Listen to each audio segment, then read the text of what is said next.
বন্ধুরা চলে এলাম আজকে একটা নতুন ব্লগ নিয়ে। আজকের ব্লগে দেখাবো আমি তোপসে ফ্রাই। এটা প্রত্যেকেই রান্না করতে জানো, কিন্তু আমি আমার রেসিপিটা তোমাদেরকে শেয়ার করছি। প্রথমেই আমি মাছগুলো ভালো করে নুন, হলুদ, সর্ষে তেল আর লেবু মাখিয়ে রেখেছিলাম। তারপরে আদা, কাঁচা লঙ্কা, রসুন পেস্ট করে নিয়েছিলাম। অর্ধেকটা মাছে মাখিয়ে ম্যারিনেট করে আমি ফ্রিজে রেখে দিয়েছিলাম। 2 ঘন্টা পরে আমি ভাজবো বলে ভাজার ঠিক আগে আমি ব্যাটারটা তৈরি করে নিয়েছি। ব্যাটারে ছিল বেসন আর অল্প একটু চালের গুঁড়ো দিয়েছিলাম, আর সেই রসুন বাটাটা, রসুন আদা কাঁচা লঙ্কা বাটাটা, আর নুন হলুদ দিয়েছি, আর একটুখানি চিনি দিয়েছিলাম। ভালো করে ব্যাটারটা তৈরি করে নিয়েছি। তারপরে আমি একটা থালার মধ্যে কিছুটা কর্নফ্লাওয়ার নিয়েছি।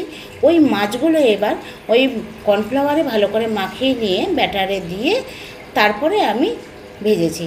আর একটা কথা বলতে ভুলে গেলাম, ব্যাটারটা যখন মাছটা ভাজার আগে একটু সর্ষে তেল আমি ব্যাটারের সঙ্গে মিশিয়ে নিয়েছিলাম। যেহেতু আমি খাবার সোডা মেশাই না, সেহেতু একটু সর্ষে তেল, গরম সর্ষে তেল দিলে জিনিসটা একটু মুচমুচে টাইপের হয়।